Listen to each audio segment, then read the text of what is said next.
every one of these, I look at it before and I think, I can't say that. That's so rude about the town. But this one really is bad. Right.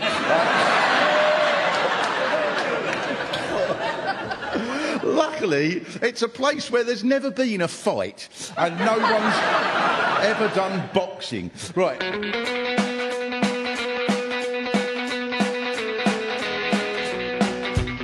Hello. All right, Bruv. Right. The best thing about Newport... There's a question.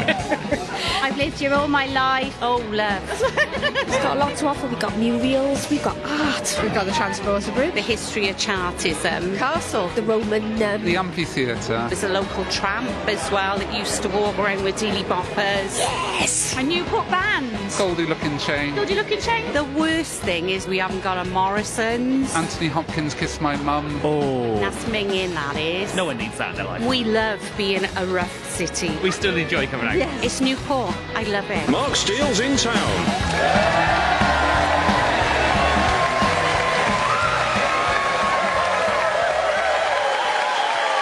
Thank you so much.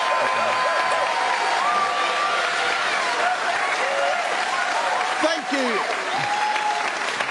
Thank you so very, very much, lovely Newport. Welcome to Mark Steele's in Town, which this week comes from the true capital of Wales, Newport. It's also the true intellectual capital of Wales, rather like Oxford is in England, because it's where you hear great minds making statements like, "What's happening, Clark? I see you up the park on the draw, you knows it."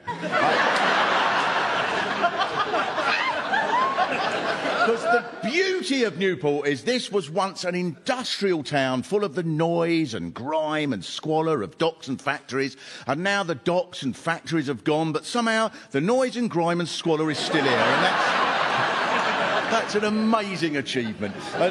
This is a city ahead of the times. Lots of shopping centres in Britain are full of closed-down shops because of online shopping, but your shopping centre looked like that years ago, long before the internet. And it's even going up market here, because now instead of abandoned Pizza Hut, you've got an abandoned Debenhams. You're on the up. This is the true capital, Newport, because Cardiff may have its fancy castle with its turrets and its cannons and other posh castle things like walls, but you've got a castle that's a vague lump of stone full of holes on a roundabout behind a metal fence, and the fence would offer more resistance to invaders than a castle. That's a proper castle. Now, tonight we are in the salubrious Riverfront Theatre, where millions of pounds have been spent redeveloping the riverfront so that now, on a sunny afternoon, you can relax with a coffee and look at endless banks of slimy mud.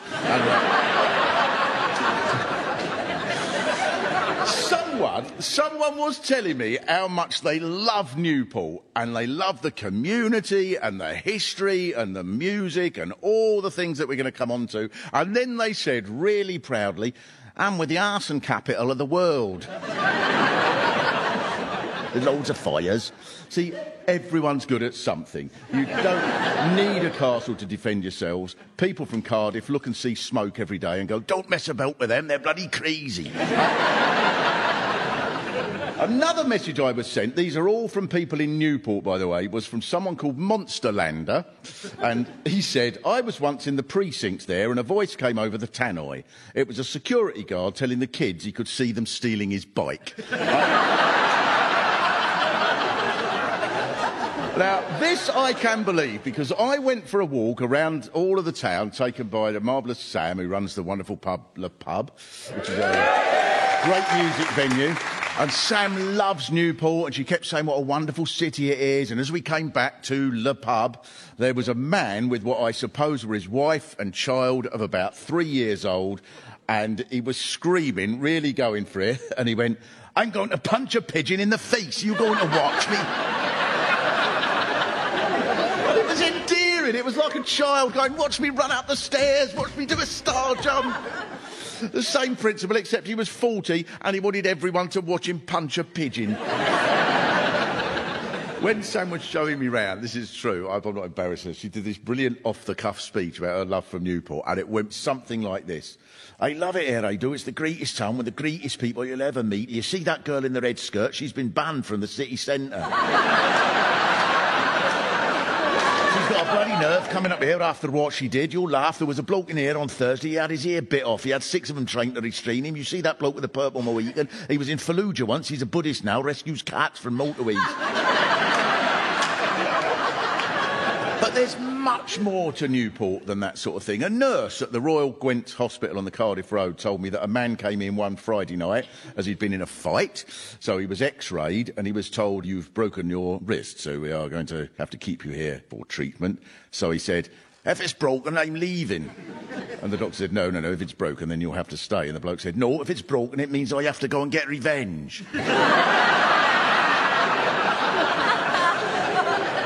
Spirited Newport. You're not put off by trivia like broken bones. And you've got a new railway station. Shiny and lovely that everyone adores. Does anyone like the new station? Several people have made the comment like this one.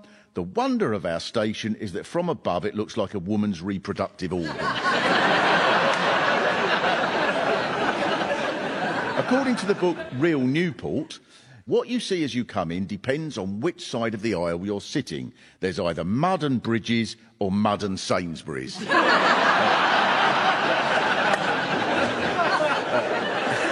According to Wikipedia, in 2020, the Rail Delivery Group nominated Newport as a contender for the World Cup of Stations. But it didn't get past the group stage. Which is a shame. It was unlucky because one of the other stations in its group was a station in Brazil that was designed to look like a scrotum. Now, there's a posh new market here. You like the market? Controversial? I don't know, because I get the impression there are lots of people going, I preferred it when it was horrible. We've got nice things here now. What are we, Chepstow? But there's another reason why Newport is heading in that direction. An article on Bristol Live says Newport is the fastest growing property market in the country. And this success is down to Bristolians. They're buying up houses in Newport now that the tolls on the Severn Bridge have been scrapped. Anyone here from Bristol for that reason? One. Oh, Bristol person, have you been looking in property magazines? Going, oh, it says here they've got a lovely castle. They've got breathtaking views of the river from the riverfront. Oh, and it's great for the kids because every afternoon a man punches a pigeon in the face. So I think we're settling right quick. So you're desirable now. There must be people here going, property market's gone crazy round here. We bought our place 3 years ago for 100 quid. Now it's worth 150. It's madness. But you need to be careful, Newport. Let me warn you, when people from Bristol are taking a financial interest in you, that's not necessarily good historically, is it? Next thing, they'll be putting you on a boat and transporting you to Virginia. Then they'll build a statue of the bloke who did it, and in 200 years you'll get in trouble for taking it down and chucking it in the mud. So you've got to accept you're going up market, because you've always been at the centre of fine cuisine here in Newport. Because what is your favourite dish? Chips and cheese.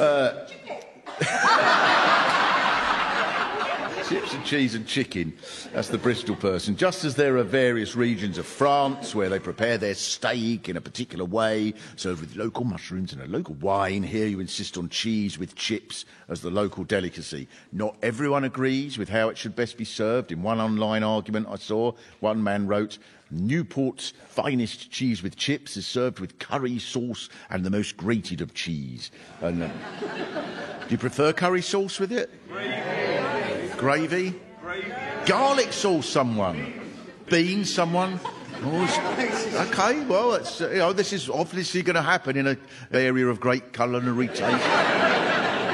If one of those TV chefs like Hugh Ferdley-Whittingstall came in to do a show about the cuisine of Wales, they go, so, while those chips are frying, we're going to take this gorgeous block of cheese that we bought in the Kingsway shopping centre that has a lovely smoky quality from all the fires that take place around it. And we're going to grate this into a bowl. It's very important to serve this at 20 past midnight when your guests are on the way home being sick in the back of a taxi. In the new market, they'll sell Stilton and chips. So I went to sample the delights of cheese and chips today, and I was laughed at because I was told, you can't have cheese and chips in the day, you idiot. It's only for after the pub shut when you're drunk on the way home, you know. But this isn't the only dish that you're known for here. I saw this article in The Guardian. A seagull in Newport turned bright orange after it fell into a vat of chicken tikka masala. The bird fell into the container while trying to scavenge meat from a food factory bin on Monday. Lucy Kells, veterinary nurse, said, we've never seen anything like it, but he smelt amazing.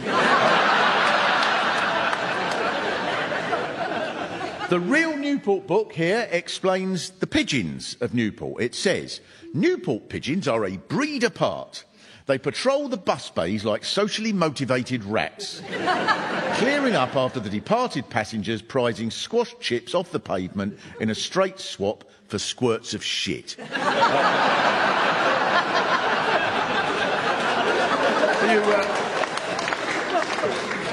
you happy with your life choice, Bristol person? I can't wait to move there. We sold our flat in Clifton. The estate agent said we'll never regret it.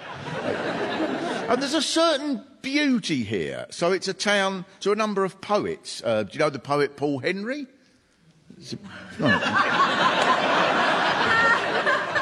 Poet? You're pushing it. Come into the theatre. He wrote this wonderful imagery about the town in a poem called Between Two Bridges. This is real, right? Wind scales the river in its mud, and here someone's ditched a fridge. Also, there's the poet W.H. Davis, who's known as Supertramp, and he came from Pugwenley, that everyone calls Pill. And then he went to America, and he lived as a hobo, and came back here, and he wrote poems such as, what is this life if full of care? We have no time to stand and stare. And there's an interesting statue in the town centre that celebrates these lines beautifully, with a figure that has no face. And is absolutely terrifying. So if you do stand and stare at it, you wake up screaming for the next 10 minutes. But at this point, we must address a critical issue. Where is Newport? What are you, English or Welsh? See, I always thought Newport was in Wales, but apparently that's not right. It turns out that in 1972, an Act of Parliament said for all purposes, Wales shall include now the county borough of Newport. And it was only then you became Welsh. I didn't know this. Suddenly, one day you become Welsh. How must that have felt? The night before it changed, did you all go to bed? Night, night, darling.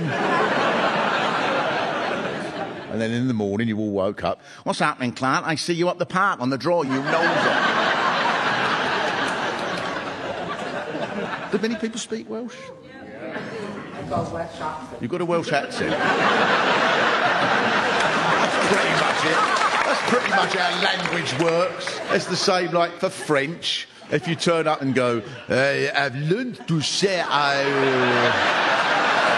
would like to buy a croissant and a little glass of beer. That's wonderful. You certainly have your A-level. This is one very, very important phrase I think I've learned in Welsh, which is Dwi'n mynd I thyrnu'r colom men, which means I'm going to punch a pigeon. One of these books, I can't remember which one it is, right? Honestly, starts, Newport can be justly proud of its flora and fauna. Yes?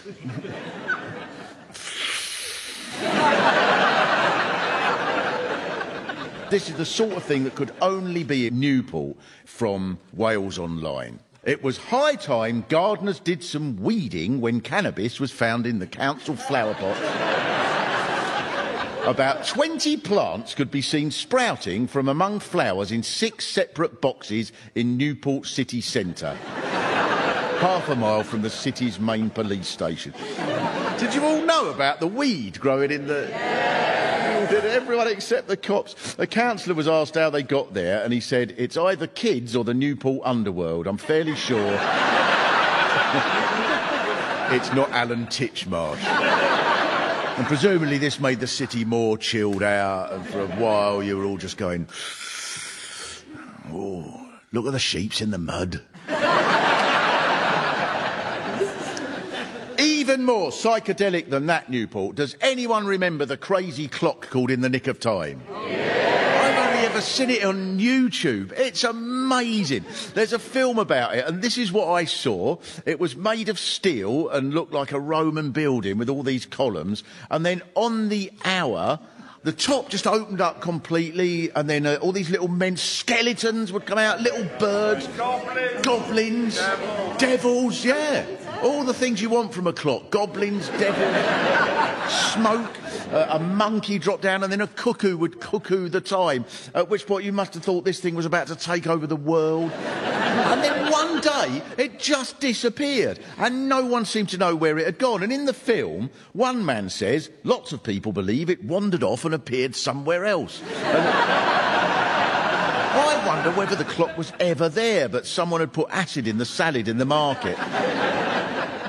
Of course a Newport clock would behave like this, because this is a city of engineering. There are bridges everywhere, proper chunky bridges, and best of all, the Transporter Bridge. And this thing is huge, about 180 feet high, and it's got these little metal steps that are like the ones you get on a fire escape that's been condemned by the council. I walked up it yesterday, went across, and it's magnificent. Have people been across it? Yeah. When you see it up close, you realise it's half bridge and half ferry, and there's a platform called a gondola that dangles on these pulleys that hang from the top, and cars go onto that, and the gondola swings across the river to the other side, which is a massive feat of engineering, a vast structure, 115 years old, a beautiful vision that plays a vital role because it can transport as many as 6 cars an hour.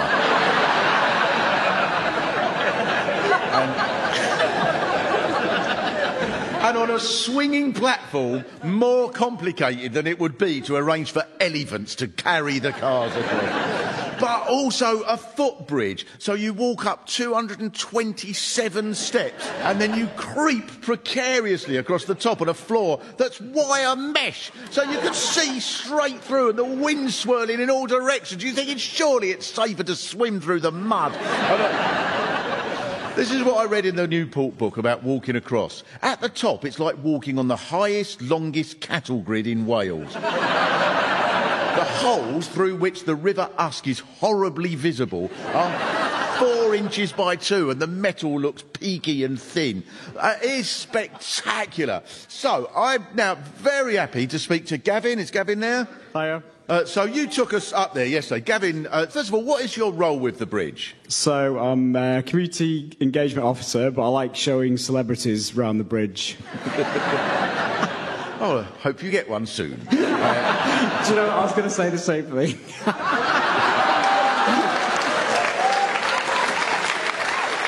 You were telling us about someone who didn't make it up there. Who is it who didn't manage to get up there? It was too much for him. It was a celebrity, and it was Timmy Mallet.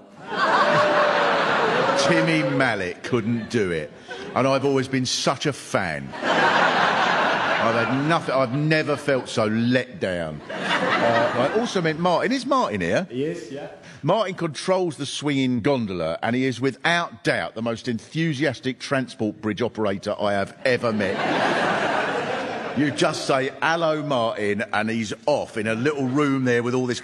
Oh, I tell you what, it's fantastic. I just love it, I do. There's only 8 round the world, and I've been to all of them, except one in Argentina. I'm going to go there when I retire, and it's got all this cable, and it's got a bloody marker, and it's swinging, it's got a sag in the middle, and it's bloody fantastic it is. And I've been to the one in Rouen in France, and I thought, oh, they bloody spot a problem there, because up at the top of the column, it's not quite bloody perpendicular to the right thing. It's bloody... I said to them afterwards, I said, you're bloody lucky, that bloody old thing don't bloody collapse. And they just went, well, that's a bloody French for you,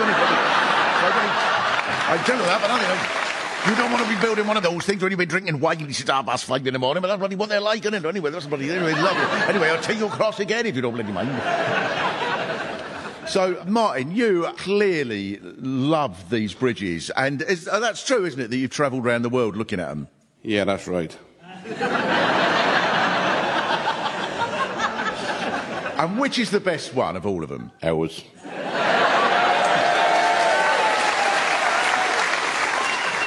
What, is it mechanically the best, or is it just because it's Newport? It's the tallest, the longest, and it's the fastest. It's known as the Ferrari of transport bridges.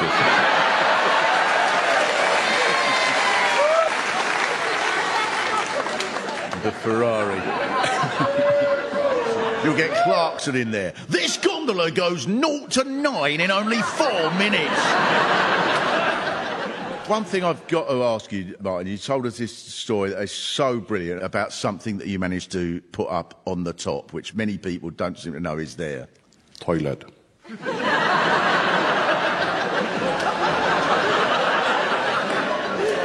How did you get it? How did you get it up there, though? It's a long story. We could be here all night. I haven't got time really to... But anyway, I got it up, and it's got a hole in the middle of the toilet, and so when you do number 1 or number 2, it goes through a hole, and it lands in Cardiff or Chep, so it's according which way... It's according which way the wind's blowing. Oh, thanks so much. It was such a great host as well, taking us across there.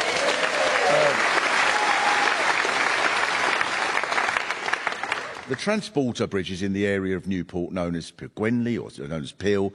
So I expect people come to Peel thinking, that's where the famous bridge is. Peel must be the posh part.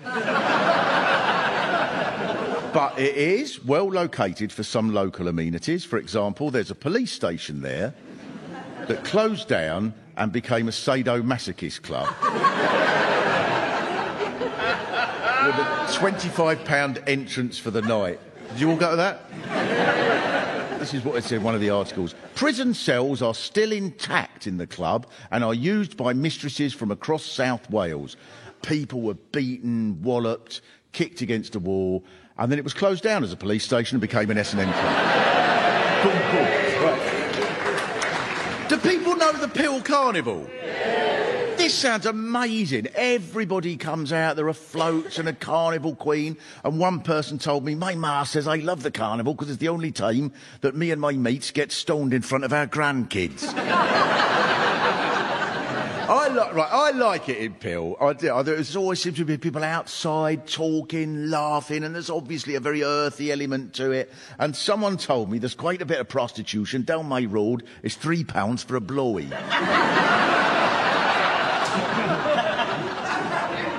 Now, I'm really not an expert on business, but if you went on Dragon's Den,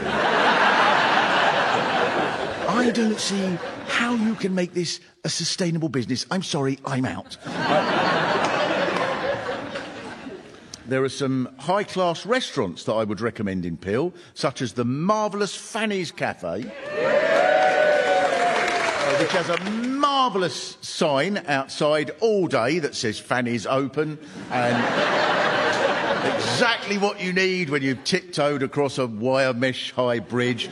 And so, have we got Joe here with us? Yes, from I'm here. Fanny's Cafe. Hello, Joe. Hi. Fanny's Cafe, everybody knows Yes. Fanny's. That seems to be like a major part of the community there. I'm quite shocked, actually, that we are so well known. Oh, no, don't be. No, everybody. And people take photos of, not just of the sign, but people take photos of the cafe and And ask my autograph. and ask for your autograph, yeah. That was Timmy Mallet, by the way. You've actually got a thing of his framed in there, haven't you? I am. Yeah. He was my hero. I hope you haven't been disillusioned by him not getting up the bridge. Not really. So do you think this could be a chain? Like Zizzy's or... Believe it or not, my daughter and I have just gone into business and we've got a burger van and it's actually called Fanny's Riverside Snacks. Yeah. Oh, right. And we're opening a chain. Fanny's going to be everywhere. They're going to be everywhere. People in New York who are going, hey, have you been to the new branch of Fanny's? It's fantastic. The cheese and chips, they're great. Who's that guy in the picture? I don't know. He's some guy who can't get up a bridge. Joe, you might like this. This is a review from TripAdvisor for Fanny's. I travelled to Newport to collect my impounded car.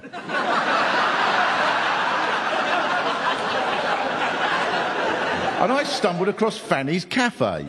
Wonderful, warm service. I'll have to get my car impounded more often.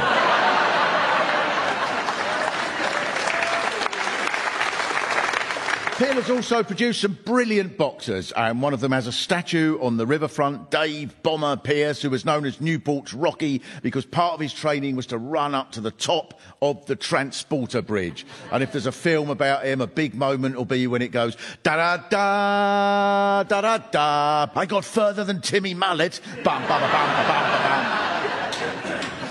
There's a BBC documentary about Dave Pearce that starts with someone who is from Peel who says, take the Bronx and go down quite a way from there and you get to Peel. But Dave was one of 6 brothers who were professional boxers training with tea towels as they couldn't afford gloves, and Dave became the British heavyweight champion in 1983 and was adored across the city. Everybody know Dave? Yes. But Dave died of a brain issue at the age of 41. Now, there's this documentary I saw, I think it was brilliant, about Dave, and it was how about over the last few years, the most Newport thing has happened because his nephew Luke campaigned for a statue to be put up in the centre of town. So Dave's family and friends had to raise money for the statue and get permission for it to be made and built, and they were relying on donations and everyone in the area giving what they could. But then they had a massive boost. And in the documentary, someone says, we couldn't believe it. We were at a dinner to raise money, and then someone from the committee announced they'd got backing from a very special donor. And he was about to speak on a link, and it was Charles Bronson, Britain's most notorious criminal.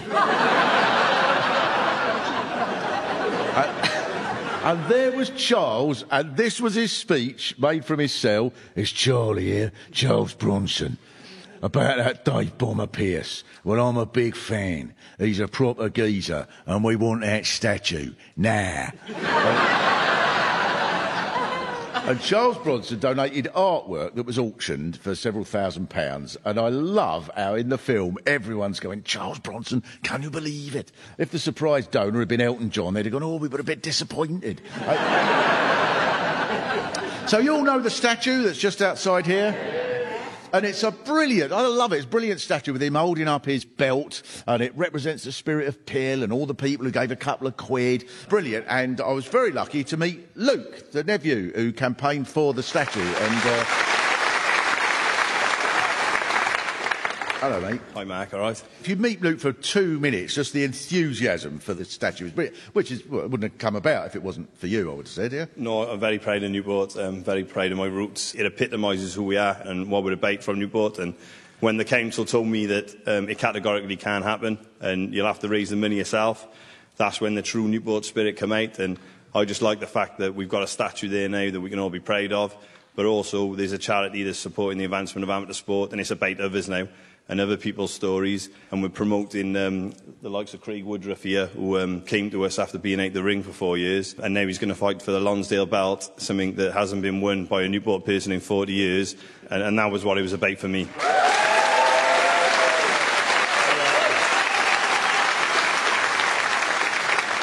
Just want to ask you a couple of things about Dave as well as the statue. So he was a heavyweight fighter, even though he wasn't by today's standards, he wouldn't be. No, so he was a heavyweight boxer, but he was actually a cruiserweight in terms of weight. He travelled to Limoges for the European heavyweight title. He had a broken hand, and he had to sleep on a park bench the night before the European heavyweight title. When he fought with a broken hand, is that because he was trying to get revenge? The only thing that would make the statue better is that if it had been built by the same engineers that made the clock, and once an hour it sort of went round the street. Yeah, I agree. Throwing a jam. You met Bronson, didn't you, in the jail? Yeah, so I met Charlie. He wrote letters to me. I went in to meet him. It was quite a funny story. I went with my uncle Nigel, who was also a former professional boxer, and I just thought in my mind that we would go in and there would be a screen, and they'd sort of sit us down and we would talk to him, very similar to sort of Hannibal Lecter. However, it didn't turn out that way. We went in, we were in a room, there was 2 prison officers who went straight to the back. They didn't want no part of it. And Charlie came over, he had cheese and onion crisps. He had cheese and pickle sandwiches. He was like, come on, tuck in. Right. He's then looked up and he's seen I got a crocodile tattoo. And he said, I love crocodiles, right. So we started for the next 5 minutes doing crocodile press-ups. And the prison officers turned around, they didn't want to know. And I thought it was hilarious. Thank you so much, Luke. It's been so inspiring. Thank you very much. Newport has also had this huge music scene. In 1990, the New York Times had a headline, Newport, the new Seattle. It's claimed that Kurt Cobain asked Courtney Love to marry him in Newport. Joe Strummer of The Clash did his first gigs when he was a student here. And there's still a marvellous venue here that I know you all know called Le Pub, which is a proper venue. The floor's so sticky that it's almost impossible to walk on it. And that's why Sam's here from Le Pub. And so, Kurt Cobain and Courtney Love. So, did you meet him when he was here? A friend of mine did, and she charged him to get in. Well, that's nice to add to the musical history. Who else have you had there? We had 2 days of the Goldie Looking Chain this weekend. That was pretty cool. For anyone who doesn't know Goldie Looking Chain, they started in the 90s, or maybe even the 80s, but I first heard about the 90s, with songs that reached into the heart and soul of the complex Newport psyche, such as Your Mother's Got a Penis, which I think we can all agree now was way ahead of its time.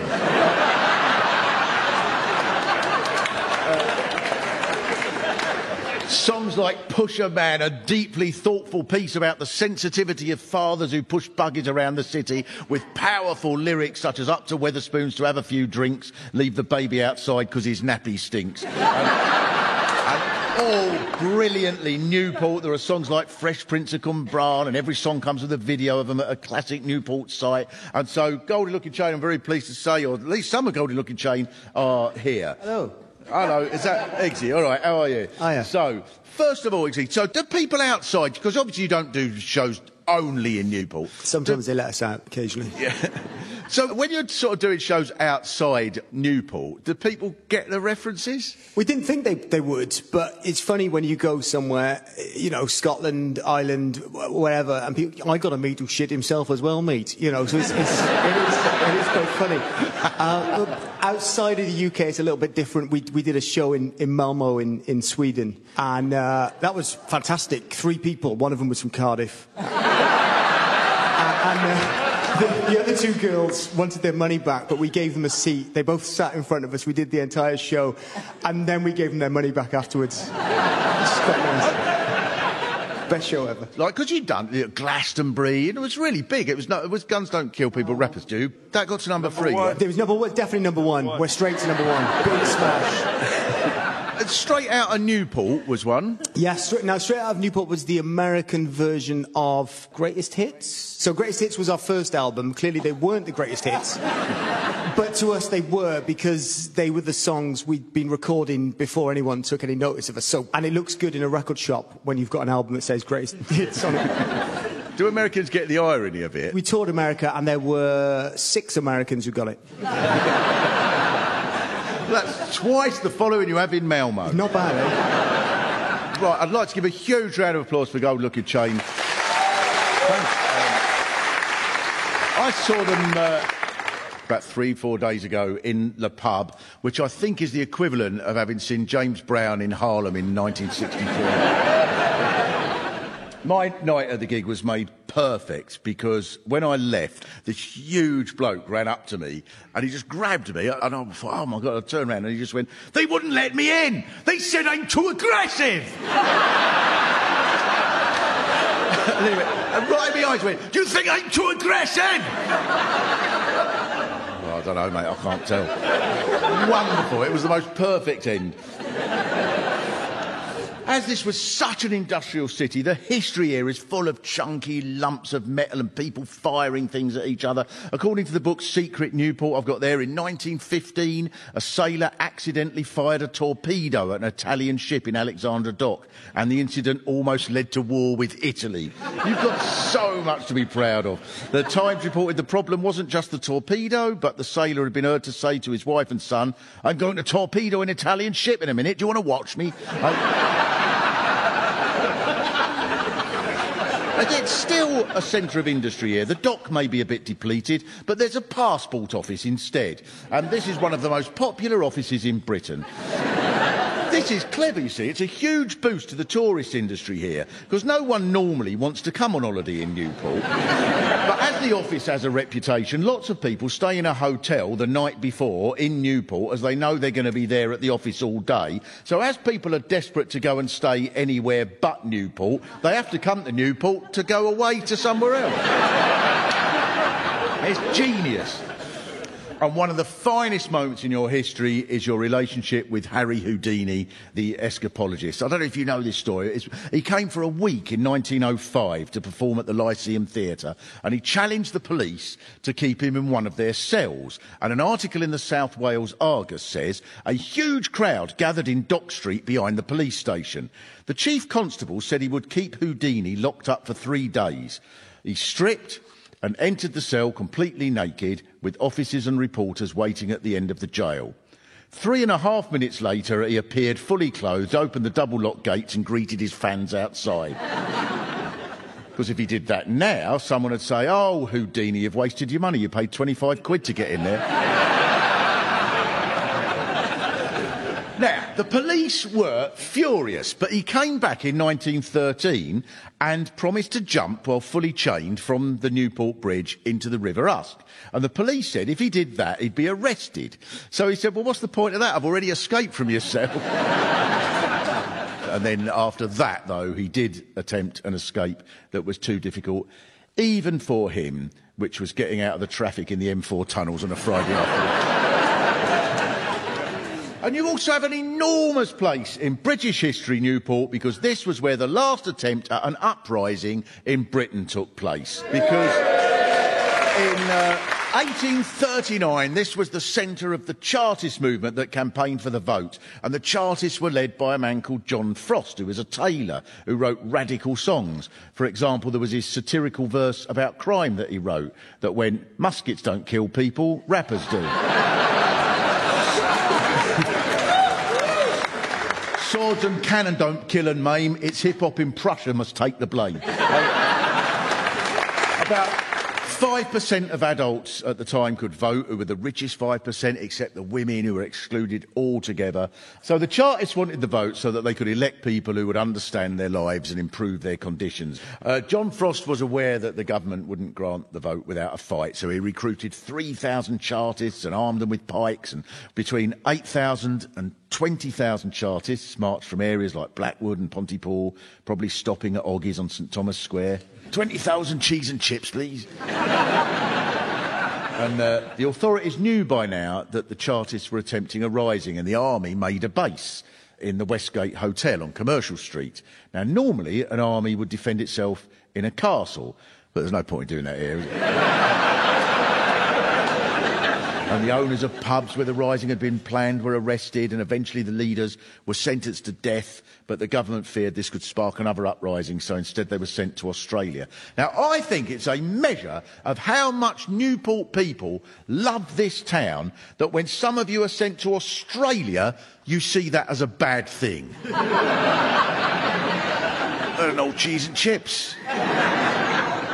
John Frost came back here in 1856. 17 years later, he stood outside the Westgate Hotel and a crowd cheered him. But that isn't the end of the story of John Frost, because a huge mural was painted in the underpass that told the story of the rising. Yeah, woo indeed, yeah, because this was one of the features of the city. It was demolished to make way for the Friars Walk shopping centre.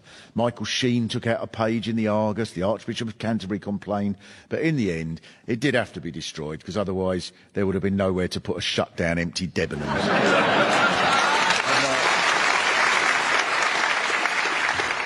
But also, the events are fondly remembered around Newport. There's the statue outside the Westgate Hotel. And in the hotel that I've been staying in, there is a very fond way that the Chartists are remembered, because on the menu there is a Chartist burger that is fresh beef, tomatoes and relish topped by vegan cheese, which I think captures the spirit of everything they fought for.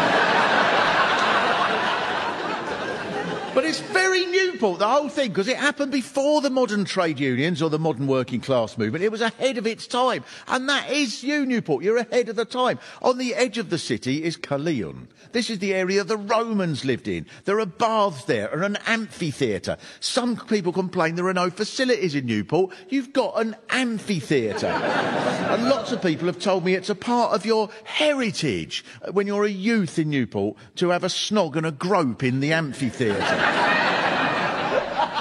What's wrong with a bus shelter like anyone else, you snog? They first got fingered in an amphitheatre. See, it's put to good use. It was brutal in Roman times, don't forget. In there, the Romans would entertain themselves by throwing Christians to fight a pigeon in there. But you were ahead. There was an amphitheatre when there was only about 5 in the country. And an old scroll was found from the time, which is believed to be a diary from the time. It says, I hold much love for Caerleon. Here, you see that girl in the red toga? She's been banned from the Presidium Centre. And there's such a radical tradition here. Lady Rhondda was a suffragette who fought for women to be allowed in the House of Lords, and there's a plaque just been put up by a post box that says, I swear this is true, Lady Rhondda who set fire to a post box near this house. That was nothing to do with the suffragettes, she's just from Newport. I got some mashes, let's do it. There's another story that was so Newport about the RSPB rescuing a pigeon with an injured beak. And once they diagnosed it was broken, the pigeon said, if it's broken, I'm leaving. It means I have to go get revenge. See, it can seem so old-fashioned, but that's because you're always first with your bridges or your hip-hop or your uprisings. You don't make any money out of this. Even your most famous poet was a tramp. You retain the soul of what all these issues are meant to be. Bristol may be wanting to move here, but they're getting rid of their statues of people they don't like, just as you're putting up statues of people you do like. You're ahead of them. So I will leave you, Newport, with one of Supertramp the homeless poet's verses that is about his homeless life, and it's at the heart, I think, of the spirit of Newport. In Newport, if you have no money, you don't need to live like a monk. You can smell the wild plants while it's sunny and get off your trolley on skunk. If short of a meal I don't mind, I walk down Stow Hill with no worry. I lick any seagull I find and hope it has been in a curry. An Englishman's home is his castle, is what certain folk will insist. Well, I'm Welsh and my home's like our castle. The sodding thing doesn't exist. Thank you very much, Newport.